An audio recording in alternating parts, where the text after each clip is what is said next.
I've got about 250 yards left. I'm going to try hit a 6-iron with a little cut, which should take some distance off it, so I can leave myself a sand wedge into the green.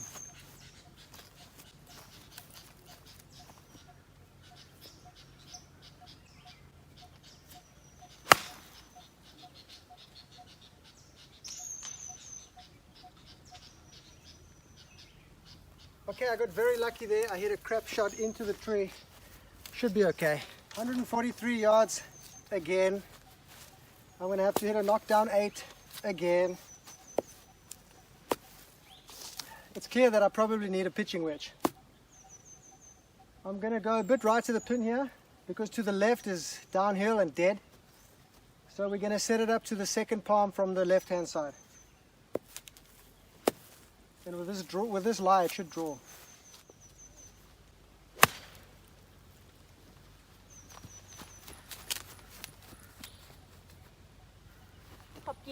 Okay, right side of the green, chip and a putt. Boyfriends, it's time to hit the 8-iron again. If I hit the sand wedge, I have to pitch it on too far, and the rollout and spin will be unreliable. I know if I hit this 8-iron just a yard or two onto the green, it's going to roll out reliably to the hole.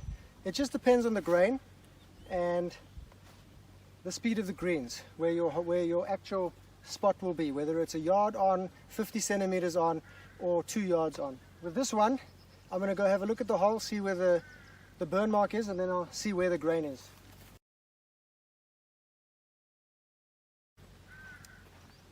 It looks like it's playing with the grain and to the left. So I'm going to put this out to the right, and it should, toward the hole, start breaking a lot from the right. And that means because it's down grain, I'm going to pitch it probably about here.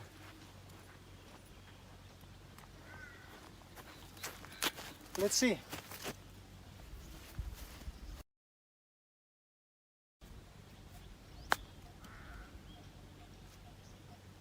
See how it swings there when it dies?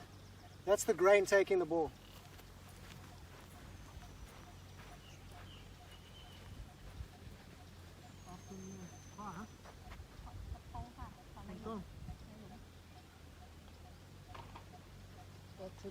Never.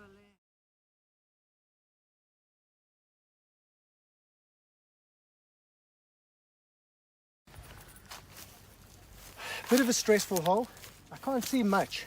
I've got this big tree up on the left here. I could probably clear it with the driver and hit that fade I've been hitting, or slice. But I mean, it's 529 yards. I just hit the 6-iron, hit another 6-iron, maybe an 8-iron into the green.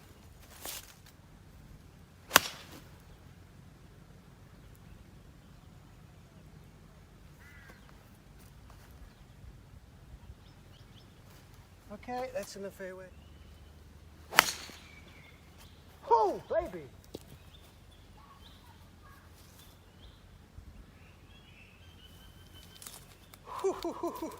$280 yards left. To me, that sounds like a 6-iron and then a sand wedge. I've got so much space now. If I hit a wood, I'm going to be thinking about the coconut trees on the right. I'm going to think about hooking it left. Oh, too much stress. Just hit the 6-iron.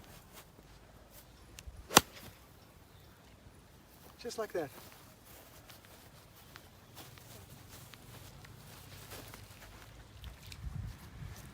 Guys, you're not going to believe this, but I swear on my life, I've just hit the ball from that tee, which is 529 yards. I now have 207 yards left. Honma is a really good club.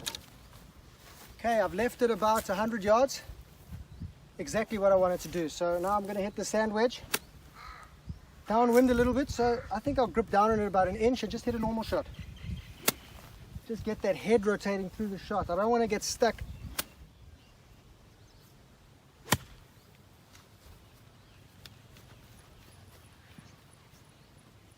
That was absolutely pathetic. I hit it fat again. Ugh.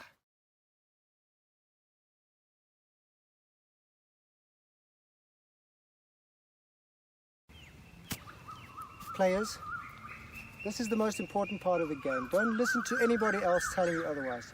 If you can get the ball up to the green in 2, 3, 4 shots, this is going to save you the most strokes. You don't need to be complicated. You don't need to have special flop shots. You don't need to fall back and try and help the ball up into the air. All you need to do is follow the simple technique, okay? What you want to do is you set up to the ball with your stance wide open. You play the ball off your back foot. Your club is played at the loft that it is designed for. The club face is square to your target, but you put your hands in front of the ball, okay? You preset them in front of the ball. Then you put your weight on your left side. You should be able to chip on one foot. Okay, it's when you put your weight on your back foot that you start falling back, trying to lift the ball in the air and hitting it in the teeth or hitting it fat. By placing your weight on your left side, having your hands set in front of the ball, you eliminate the opportunity to fall back onto your right side.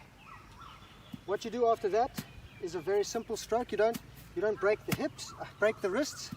You just keep that wrist and that hand ahead of the ball. That helps to control the club head speed. If you start breaking your wrists, you lose control of the speed of the club head. By having that angle of your hands in front of the ball all the time, the club head moves at the same speed of your hands, which is very easy to control. When it's time to chip, you find yourself a spot depending on the club you've chosen. I've got a sand wedge here. I'd normally use a pitching wedge, so I'd normally pitch it about a yard and a half onto the green. With this one, I'm going to try and land it probably 2 yards onto the green because it's got more loft. Just pick your spot and land it on your spot. If you land it on your spot and it doesn't go where you want it to go, or it's not close to the hole, it's a great chip. It's just the wrong spot. So don't get despondent, just improve your reading of chips.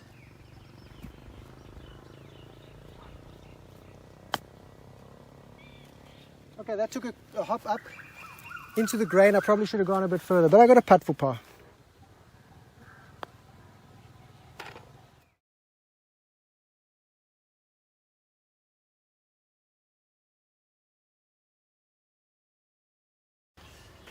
.372. I'm thinking about hitting a 4-iron, but just for you guys, I'm going to hit the Honma.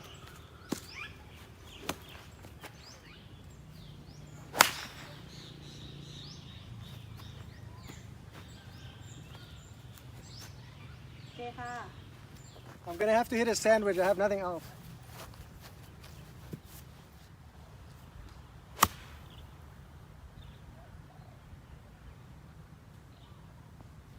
Yeah, it's short, so I'm going to have to chip and putt.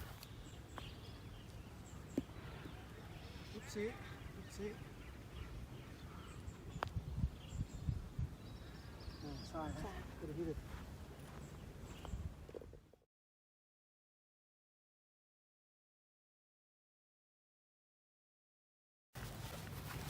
Bit of a stressful hole. We've got water on the right. We've got trees all the way down the left. Looks incredibly tight from up here. It's only 340 yards. So I'm going to hit the 6-iron and hopefully set it up to about 160 yards to the green. I'm not going to hit it hard, but I'm going to hit it toward those shadows down there, which is around 200 yards. So I should be okay. 6-iron is the lowest stress club in my bag right now. Oi.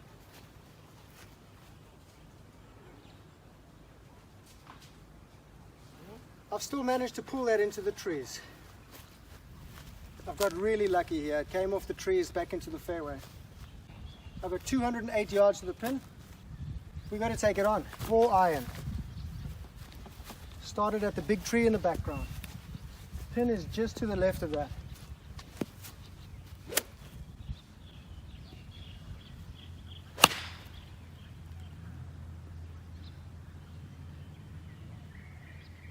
Not my best, a little bit fat, but we're up there. We can chip and putt for a par. Okay, players, I've got a 25-yard bunker shot. Not ideal. I didn't know this bunker was here, and I'm going to hit it with this sand wedge. No idea.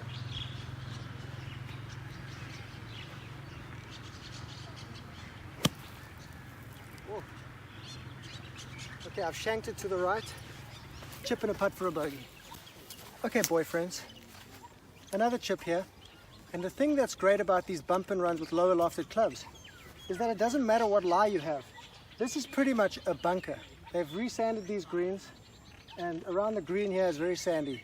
So it's very easy to sand wedge or pitching wedge. So I'll take an 8-iron and bump and run it on the waste bunker they call a green.